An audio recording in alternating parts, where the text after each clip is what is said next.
Welcome back, Kane's family, to another film review.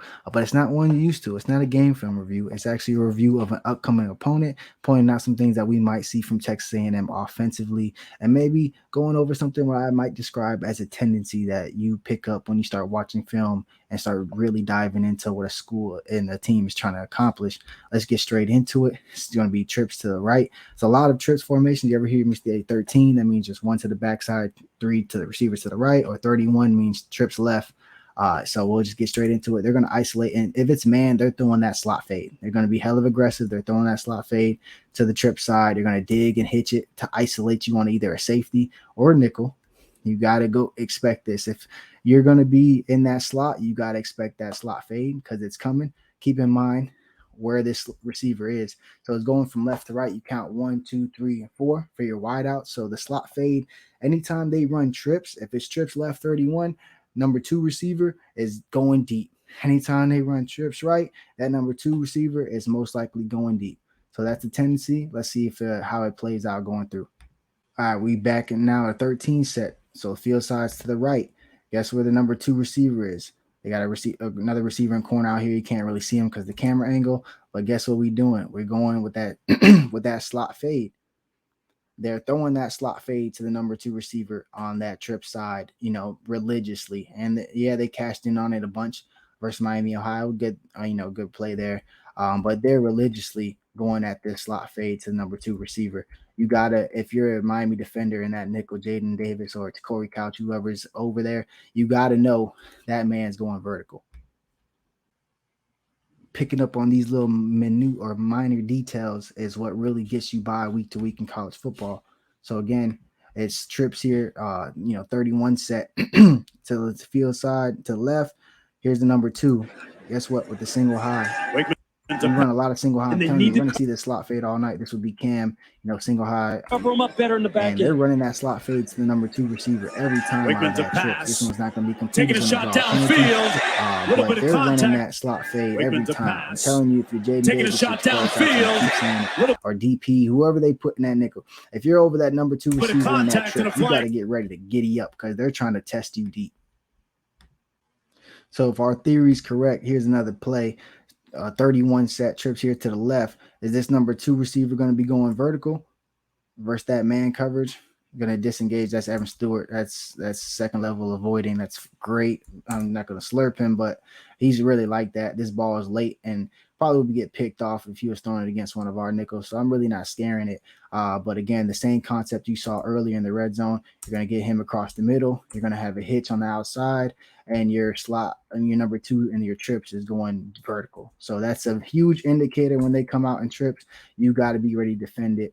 This is how you game plan and look at tape and study an opponent's Kane family. A defense that plays a lot of single high with man underneath, the Miami Hurricanes. So we're going to have to hold up against that slot fade just like we did against Miami, Ohio. Number 10, y'all know he was sliding. This is slot fade. In that same look, man, one safety across the middle, TC here in the slot, getting put in action on his hip. We're going to need that all day versus Texas A&M. Let's get it, baby.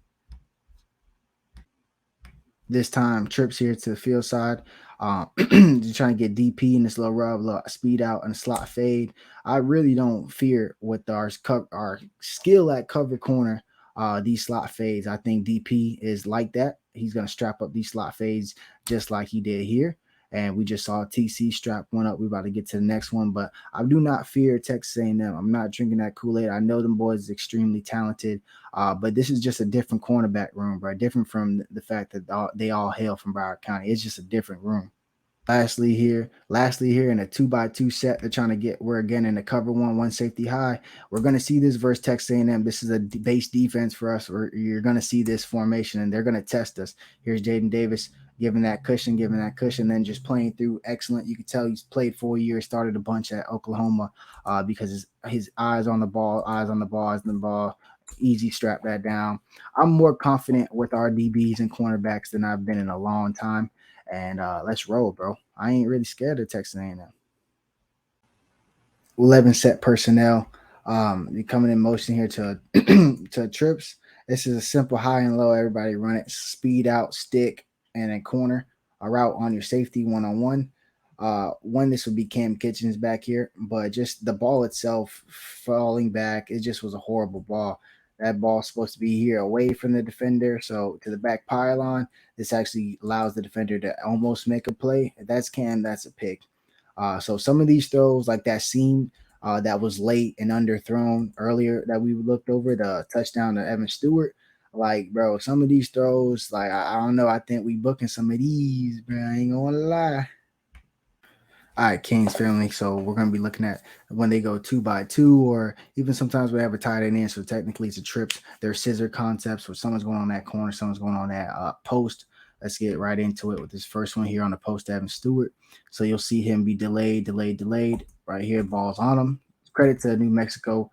They were able to get pressure on the quarterback often. You see that corner route, and then that that post here. This is early in the second, which is going to set up what's coming later, which is low key nasty. I'm gonna load this up. So they start off Kane's family in the trips, right? You have a tight end here in line. They're going to motion into that stack. You know, they like their receivers close when they're doing that scissor. But this is actually really good. They're going to fake the double post and run a post corner scissor concept. So you're going to have your outside guy running that. If this thing don't want to freeze up like that, running that post, and then you have that post corner underneath. So you're still scissoring, man. It was saucy. I ain't gonna lie, I really like this play call. It's actually gonna lead into the next touchdown later on. Let's get to this better angle of it.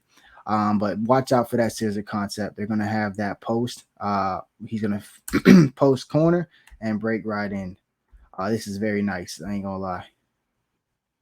They should have thrown a touchdown. I get into it in a second. But yeah, that scissor concept is deadly. This is actually a touchdown, so we're going one safety high. We got to make sure we're as deep as the deepest man because the safety was not getting over there. I would have threw this post and dude was still would have been running. That was definitely a touchdown. This is the safety who's supposed to get deep to this hash and meet this guy, meet him as his over the top coverage. So yeah, that's a touchdown if he throws it that way. So if you want to see, that's the safety. He's not getting there. I would have thrown that post for the touchdown. But again, watch out for those scissor concepts. They're coming. And I was pretty creative with the post corner. I'm not going to lie. That's not a Jimbo trick. Now we get in the red zone. It's 2 by 2. Are they gonna, scissor again? It's cross again. You have a nickel here they're gonna catch him in a nickel blitz as he flies in. Now this becomes a true man on off man situation for the safety and this corner. And are they gonna run that scissor, or are they gonna just cross? Comes with delay, quick in, quick out, simple concept, but they're steady putting their safeties and nickels in conflict, crossing with scissors, or crossing face with the in and out. This is actually a very tough cover. They're going to be doing a lot of things crossing with their 2 by 2 set. So anytime we see them in 2 by 2, Kane's DBs have to communicate. We have to be ready. They're going to be trying to catch us in man. They know we're going to be aggressive, so we have to be ready. Kings family. So they are multiple, and they do run different formations. I'm calling it up here. So uh they were in empty twice in 2 snaps, so not much. They're in 10 set, which is 4 wide receivers, 17 snaps, 11 personnel, which seems like their base, 3 receivers, 1 tight end, 22 snaps. 12 set personnel, which means 2 tight ends, 16 snaps, so a good amount. And then here to talk about the 20 sets, which is basically 2 running backs. Instead of calling it a 22, it's a 20 set because there's 3 wide receivers instead of a tight end. So let's get into that. They're going to be doing an outside zone.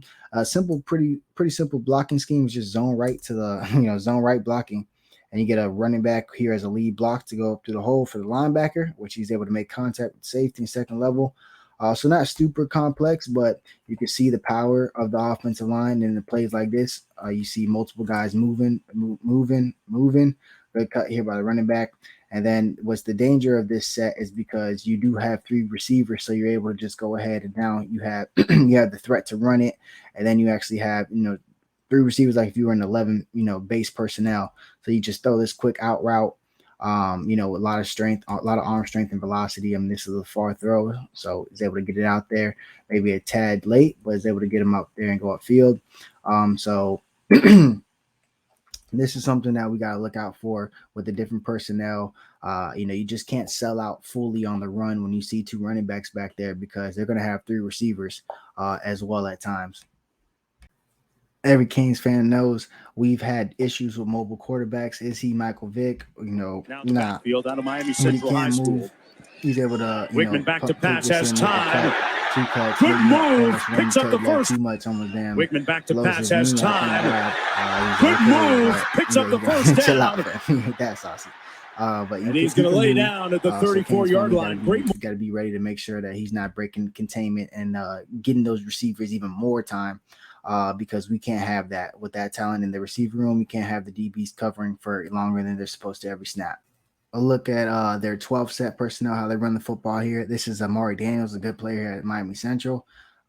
He's going to be getting the football 12 set. So they're going to be basically letting this DN go. It's a trap block as they pull this right guard and this right, tight end. So basically, it's three lead blockers coming around. You got two pullers, and then your tight end just, leading the way from here.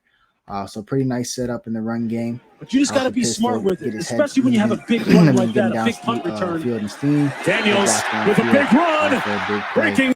So again, they're getting that basically Smith, like three lead blockers. Basically, you just got to be smart they crash down here, seal the edge, let the edge crash this down to seal this edge, and let the edge defender walk into this trap block. 64 does a good job getting onto him. There goes the next tight end getting big vertical. Run like that, next tight end with the big block. Return. So everybody Daniels with a big run. So that's something to look out for. Defense. And then when scouting your personnel, so you got Amari Daniels in here. He's not known as he's more of an athlete in space, quick running back, catch things out the backfield.